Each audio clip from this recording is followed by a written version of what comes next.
वज़ीर-ए-आज़म नरेंद्र मोदी आज एक रोज़ा दौरे पर हिमाचल प्रदेश को देंगे तरक्की का तोहफ़ा। ऊना में नई वंदे भारत एक्सप्रेस को हरी झंडी दिखाकर करेंगे रवाना। कौम को वक्फ करेंगे IIIT। चंबा में 2 पनबिजली मंसूबों और ग्राम सड़क योजना के तीसरे मरहले का भी करेंगे इफ्तिताह।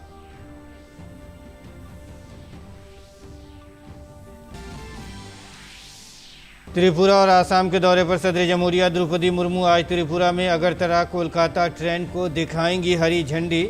आसाम में IIT गुवाहाटी में कई मंसूबों की करेंगी शुरुआत।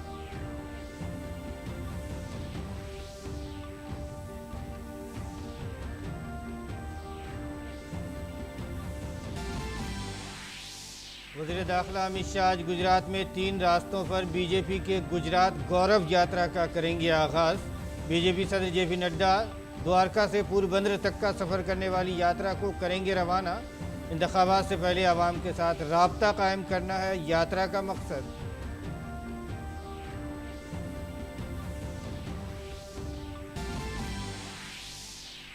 सुप्रीम कोर्ट कर्नाटक हिजाब मामले में हाई कोर्ट के फैसले के खिलाफ दायर अपीलों पर आज सुनाएगा फैसला। कर्नाटक हाई कोर्ट ने स्कूलों में क्लासरूम के अंदर हिजाब के इस्तेमाल पर पाबंदी के रियासती हुकूमत के फैसले को रखा था बरकरार।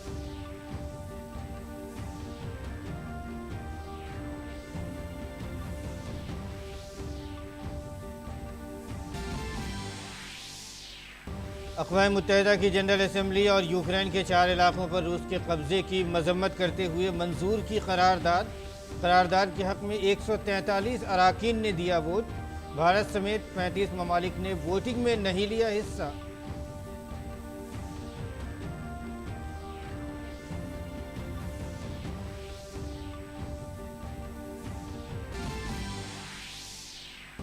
ओपेक ममालिक की तेल की पैदावार में कटौती के बाद अमरीकी सदर जो बाइडेन ने सऊदी अरब के खिलाफ कार्रवाई का दिया इंतबाह। सऊदी अरब ने ओपेक प्लस पर अमरीकी रद्द-ए-अमल को करार दिया गुस्सा आमेज इक़दाम। कहा बाजार के मफाद में है फैसला।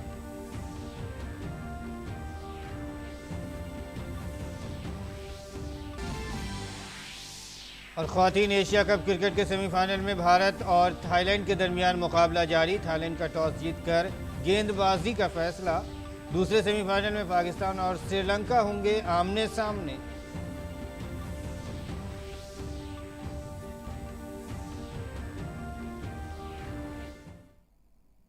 आदाब नाज़रीन, उर्दू खबरनामे में आपका खैर मकदम है। और ये अब खबरों पर तफसील के साथ नज़र डालते हैं। सदर जमहूरिया द्रौपदी मुर्मू त्रिपुरा और आसाम के 3 रोज़ा दौरे के दूसरे दिन आज रेल राब्ता को बढ़ावा देने के लिए 2 ट्रेनों की तौसीह काम को हरी झंडी दिखाएंगी। त्रिपुरा की राजधानी अगरतला में वो कोलकाता गुवाहाटी ट्रेन के अगरतला तक खास तौसीह और अगरतला से ज़ेरीबाम के दरमियान चलने वाली जनशताब्दी एक्सप्रेस ट्रेन को मणिपुर के खोंगसांग तक के लिए तौसीहकारी को हरी झंडी दिखाएंगी। उसके बाद उदयपुर जाकर त्रिपुरेश्वरी मंदिर में पूजा अर्चना करेंगी। फिर सदर जमहूरिया अपने शुमाल मशरिक़ दौरे के दूसरे मरहले में आसाम के गुवाहाटी पहुँचेंगी।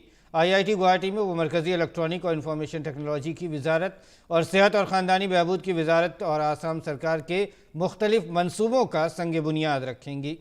इसमें सुपर कंप्यूटर की सहूलियात और IIT गुवाहाटी में सबसे ज़्यादा ताकतवर माइक्रोवेव आलात का डिज़ाइन और तरक्की की सहूलत। धुबरी में मेडिकल कॉलेज और अस्पताल।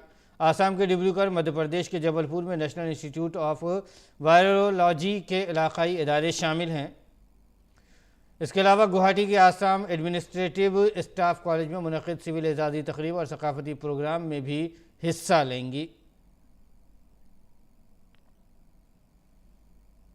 और वज़ीर-ए-आज़म नरेंद्र मोदी आज हिमाचल प्रदेश के एक रोज़ा दौरे पर सियासत को मुतअद्दिद तोहफ़ा देंगे। वो ऊना से नई दिल्ली के लिए वंदे भारत एक्सप्रेस को हरी झंडी दिखाकर रवाना करेंगे। ये मुल्क में चलने वाली चौथी वंदे भारत रेलगाड़ी होगी। इससे हिमाचल प्रदेश में सियाहत को फ़रोग़ मिलेगा, साथ ही तेज़ और आसान सफ़र की सहूलत भी फराहम होगी। वज़ीर-ए-आज़म मोदी ऊना के Indian institute of information technology का भी इफ्तिताह करेंगे।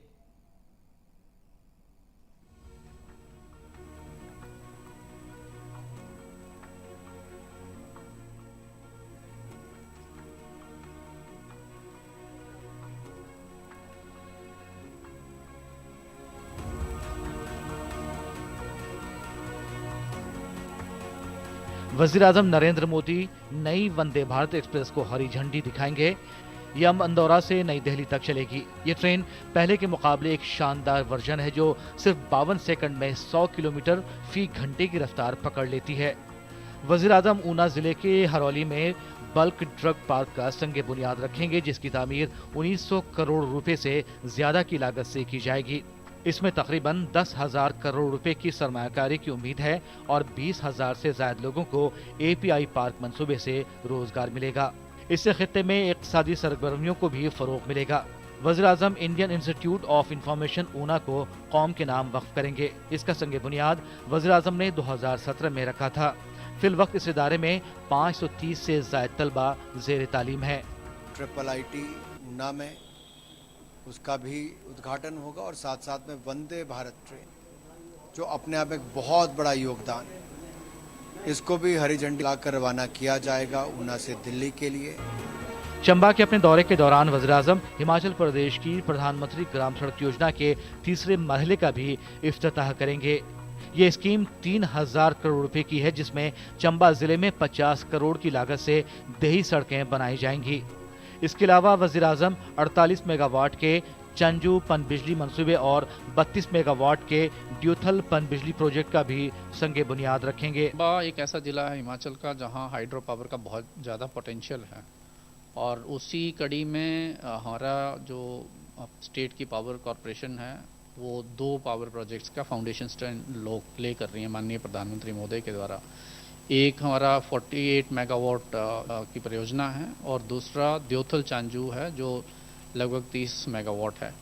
इससे जो हमारा हाइड्रो पोटेंशियल है उसका और दोहन होगा और उससे स्टेट को इनकम भी होगी और एम्प्लॉयमेंट जनरेशन भी होगी। लोग बहुत बेसब्री से प्रधानमंत्री को सुनना चाहते हैं, देखना चाहते हैं और इसीलिए प्रधानमंत्री का इंतजार कर रहे हैं। प्रशासन की तरफ से भी प्रधानमंत्री के सुरक्षा के लिए पुख्ता इंतजाम किए गए हैं। चंबा में सभी लोग बहुत ज़्यादा एक्साइटेड हैं।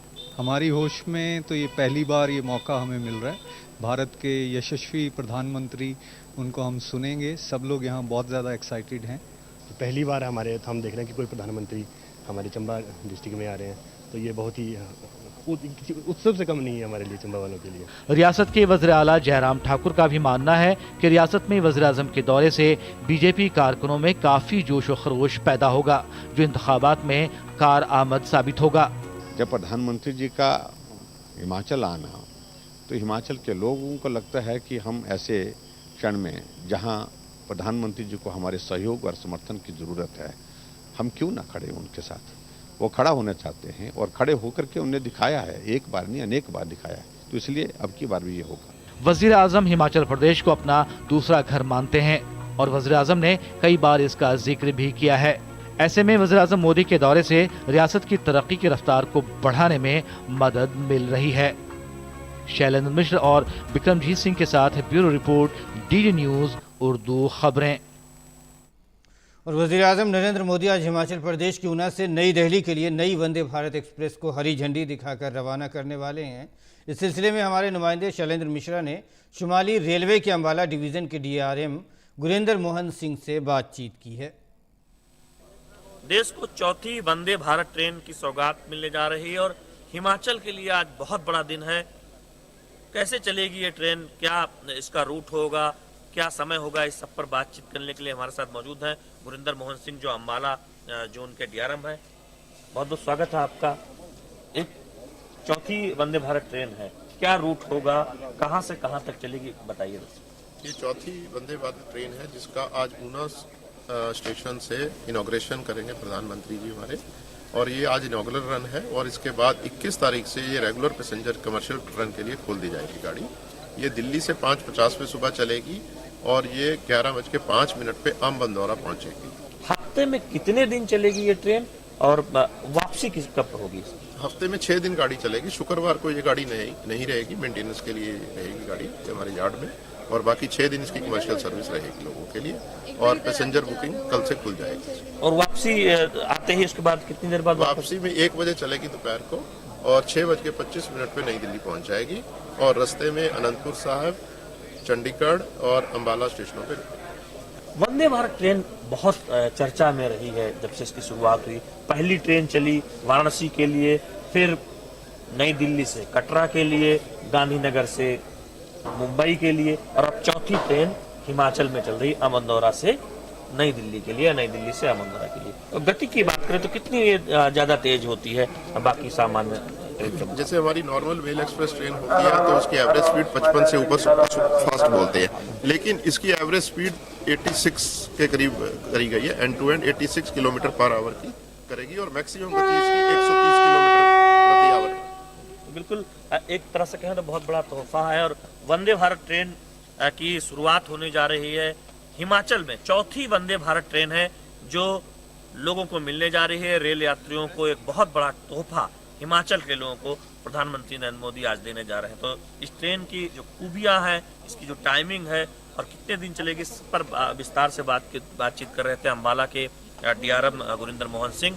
कैमरामैन सौरभ के साथ शैलेंद्र मिश्र, डीडी न्यूज, ऊना, हिमाचल।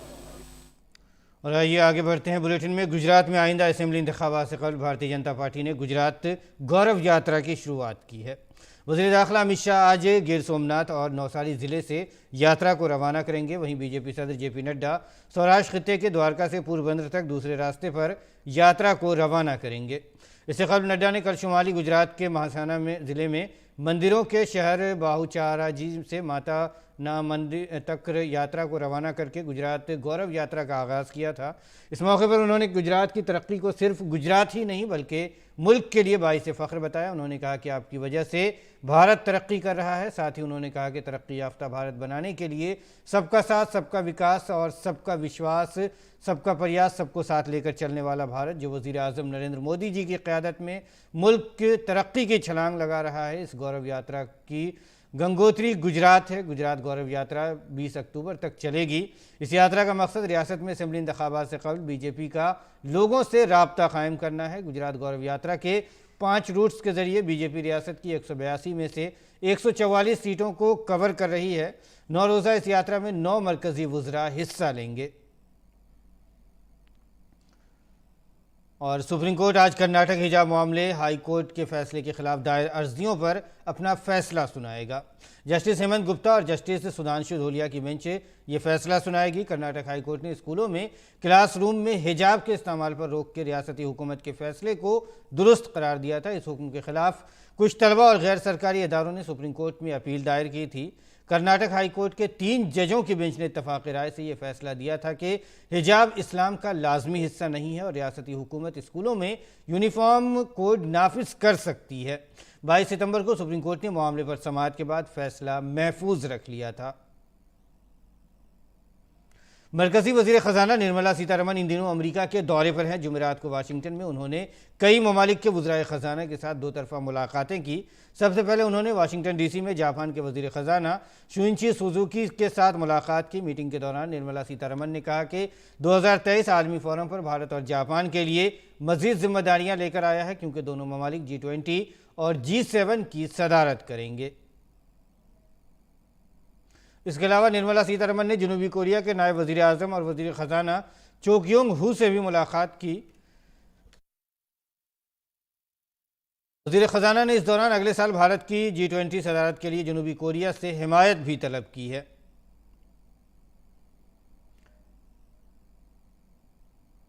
निर्मला सीतारमन ने सऊदी अरब के वज़ीर ममलिकत बराए ख़जाना से भी मुलाकात की। मीटिंग के दौरान दोनों रहनुमाओं के दरमियान भारत सऊदी अरब 2 तरफ़ा ताल्लुकात के साथ साथ कई इक़्तिसादी और मालियाती उमूर पर तबादला ख़याल किया गया। इसके साथ ही वज़ीर ख़जाना ने नीदरलैंड के वज़ीर ख़जाना सिगरेट कॉक से भी मुलाकात की। इस दौरान उन्होंने कहा कि भारत G20 में हॉलैंड के साथ जुड़ने के लिए पुरजोश है। सीतारमन ने G20 से मुतालिक मुतादिद उमूर जैसे आलमी अवामी सामान, कर्ज और आबो हवा से मुतालिक मसाइल पर भी तबादला ख़याल किया। निर्मला सीतारमन ने भूटान के वज़ीर ख़जाना लियोनोपा नामगे शेरिंग के साथ 2 तरफ़ा मीटिंग की है। मुलाकात के दौरान वज़ीर ख़जाना ने कहा कि हम दोनों ममालिक के दरमियान नए और उभरते हुए शोबों जैसे खला, डिजिटल टेक्नोलॉजी, मालियाती शोबे, सेहत के शोबे के लिए 2 तरफ़ा ताउन को मज़ीद वुसअत देना चाहते हैं। वज़ीर ख़जाना ने इसके अलावा SATF के सदर राजा कुमार से भी मुलाकात की है। दोनों रहनुमाओं ने मीटिंग के दौरान मुख्तलिफ आलमी उमूर पर बातचीत की। निर्मला सीतारमन ने मिस्र की आलमी ताउन की वज़ीर रानिल अल मुश्त से भी मुलाकात की है। दोनों रहनुमाओं ने दोनों ममालिक में काबिल तजदीद तवानाई पर तबादला ख्याल किया और मौसमियाती मालियात के लिए मुनासिब वसाइल जमा करने की अहमियत को भी उजागर किया। इसके अलावा निर्मला सीतारमण ने IECD के सेक्रेटरी जनरल माथियास कॉर्मन ने भी मुलाकात की। OECD जनरल सेक्रेटरी के साथ मुज़ाकरात में वज़ीर ख़ज़ाना ने 2023 में भारत के G20 की सदारत में दो तरफ़ा रवाबित और OECD की हिमायत पर बातचीत की। वज़ीर ख़ज़ाना निर्मला सीतारमण ने UNDP के मैनेजर अचिम सेनेटर के साथ मीटिंग की। इस मौके पर दोनों ने पायदार मालियाती उमूर पर तबादला ख्याल किया। मीटिंग के दौरान पायदार माहौलियाती निज़ाम के लिए वज़ीर आज़म नरेंद्र मोदी के विज़न पर रोशनी डाली और अक़वाम मुत्तहिदा में भारत के मुस्तक़िल मंदूब रुचेरा कम्बोज ने UNGA में पाकिस्तान को निशाना बनाते हुए कहा है कि जम्मू कश्मीर का पूरा खित्ता हमेशा से भारत का अटूट हिस्सा रहा है और रहेगा। उन्होंने ये भी कहा कि हम पाकिस्तान से मुतालबा करते हैं कि वो सरहद पार से होने वाली दहशतगर्दी को रोके ताकि हमारे शहरी अपनी ज़िंदगी और आज़ादी के हक़ से लुत्फ़ अंदोज़ हो सकें। We have witnessed, unsurprisingly, yet again an attempt by one delegation to misuse this forum and make frivolous and pointless remarks against my country. Such statements deserve our collective contempt and sympathy for a mindset which repeatedly utters falsehoods. It is important, however, to set the record straight. The entire territory of Jammu and Kashmir is and will always be an integral and inalienable part of India, irrespective of what the representative of Pakistan believes or covets. We call on Pakistan to stop cross-border terrorism so that our citizens can enjoy their right to life and liberty. अक़वाम मुत्तहिदा की general assembly ने बुध को Ukraine के 4 इलाक़ों पर रूसी कब्ज़े की मजम्मती करारदाद को मंजूरी दी है। अक़वाम मुत्तहिदा की जनरल असम्बली के अरकान की तरफ से लाई गई नई करारदाद में रूस की जानिब से नाम नहाद रेफरेंडम के बाद यूक्रेन के 4 इलाक़ों को गैर कानूनी तौर पर इलाक़ करने की कोशिश की मजम्मत की गई है। किसी भी रुकन ने इस तजवीज़ के ख़िलाफ़ वीटो का इस्तेमाल नहीं किया। इस तहरीक के हक़ में 143 जबकि मुखालफत में 5 ने वोट दिया। इसके साथ ही भारत समेत 35 ममालिक ने वोटिंग में हिस्सा लेने से गुरेज किया। सितंबर के आखिरी हफ्ते में रूसी सदर व्लादिमीर पुतिन ने 4 खित्तों डोनेस्टिक, लुहानसिक, खेरसन और जापोरेजिया के इंज़माम का ऐलान करने वाली दस्तावेज़ पर बाकायदा दस्तखत किए थे। अक़वाम मुत्तहिदा की जनरल असम्बली में रूस की मजम्मत करने वाली करारदाद पर वोटिंग में हिस्सा न लेने के बाद भारत ने यूक्रेन में तनाज़ात में इजाफा पर गहरी तशवीश का इजहार किया है। अक़वाम मुत्तहिदा में भारत की मुस्तक़िल नुमाइंदा रुचिरा कम्बोज ने UNGA को बताया कि भारत की यूक्रेन में तनाज़ात में इजाफे पर तशवीश है, जिसमें शहरी बुनियादी ढांचे को निशाना बनाना और शहरी हलाकतें शामिल हैं। और रूस यूक्रेन जंग में यूक्रेन की सिक्योरिटी फोर्सेस ने एक बार फिर जनूबी खेरसन में 5 बस्तियों को रूसी कब्जे से छीनकर अपने कंट्रोल में ले लिया है। इन इलाकों में नोवा सेलोका, नोहरी होरियोका, नोवा कामनिका, त्रिफोनिका और चिरियोन शामिल हैं। इससे कबल यूक्रेन की फ़ौज की बढ़ती हुई रफ्तार से नाराज़ रूस ने 2 दिनों में यूक्रेन के 30% पावर प्लांट्स को यके बाद दीगरे मिसाइल हमलों से निशाना बनाया, जिससे मुल्क में ब्लॉक आउट जैसी सूरत हाल पैदा हो गई है। शुमाली कोरिया ने मिसाइल तजुर्बात करके जजीरा नुमा कोरिया में तनाव में इजाफा कर दिया है। जुमेरात को शुमाली कोरिया ने एक बार फिर तवील फासले तक मार करने वाले क्रूज़ मिसाइल का तजुर्बा किया।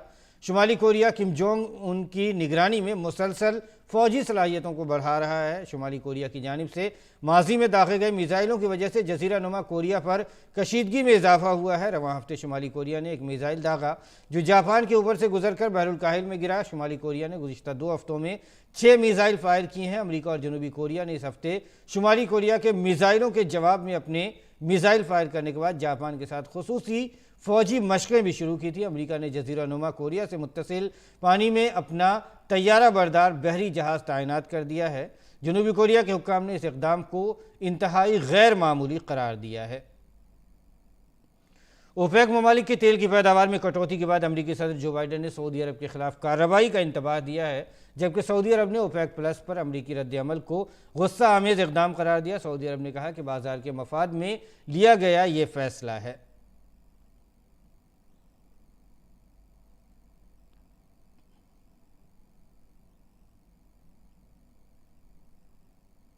और खेल की खबरों में बांग्लादेश की सलहट में ख्वातीन एशिया कप क्रिकेट के पहले सेमीफाइनल में भारत का मुकाबला थाईलैंड से जारी है। थाईलैंड की टीम ने टॉस जीतकर भारत को बल्लेबाजी की दावत दी। आखिरी इत्तलात मिलने तक भारत ने 2 विकेट पर 100 रन बना लिए हैं।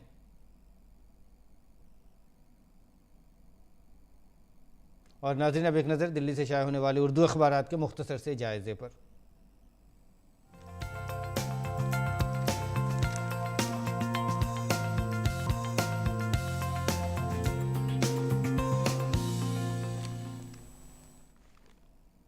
सबसे पहले नज़र डालते हैं रोज़नामा इनकलाब की अहम सुर्खियों पर। मरकज़ को सुप्रीम कोर्ट का नोटिस, जवाब दाखिल करने का हुक्म। इबादत गाहों के तहफ़्फ़ुज़ से मुतालिक मामले में कानून का ये मामला है, उसी में जवाब दाखिल करने का हुक्म दिया गया है। एक और आलमी ख़बर की बात कर लें तो तेल की कटौती के ऐलान पर सऊदी अरब को अमरीका की धमकी। वक्त आ गया कि सऊदी अरब से ताल्लुकात पर नज़रसानी की जाए, नताइज भुगतना होगा, ये कहना है अमरीकी सदर का।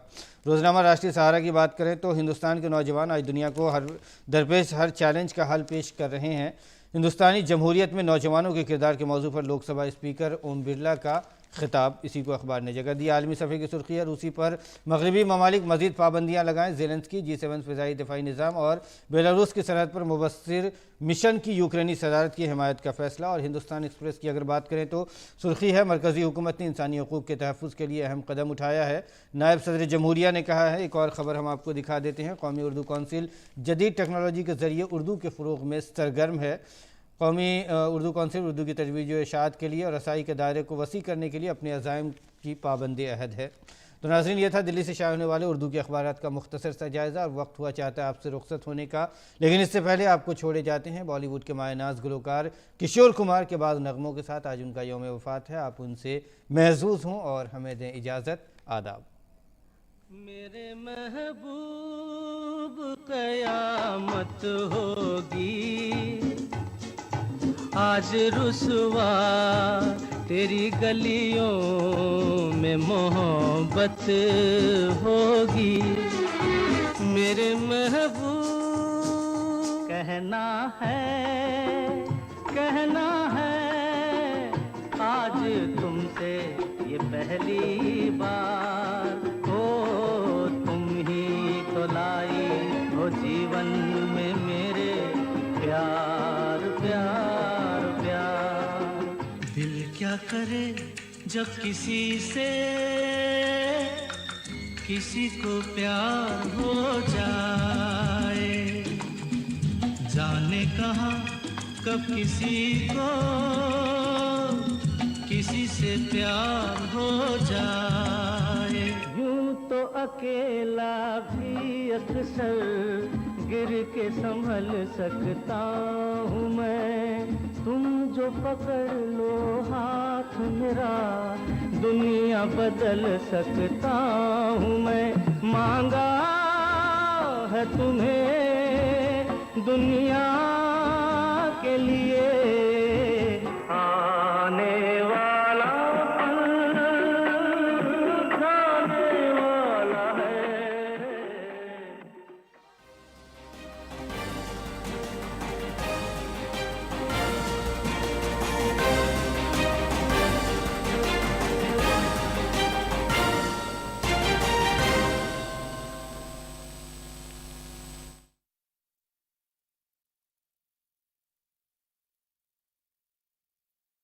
डच ईस्ट इंडिया कंपनी सिर्फ ट्रेड करना चाहती है, इसके बदले में आपको हमसे क्या चाहिए?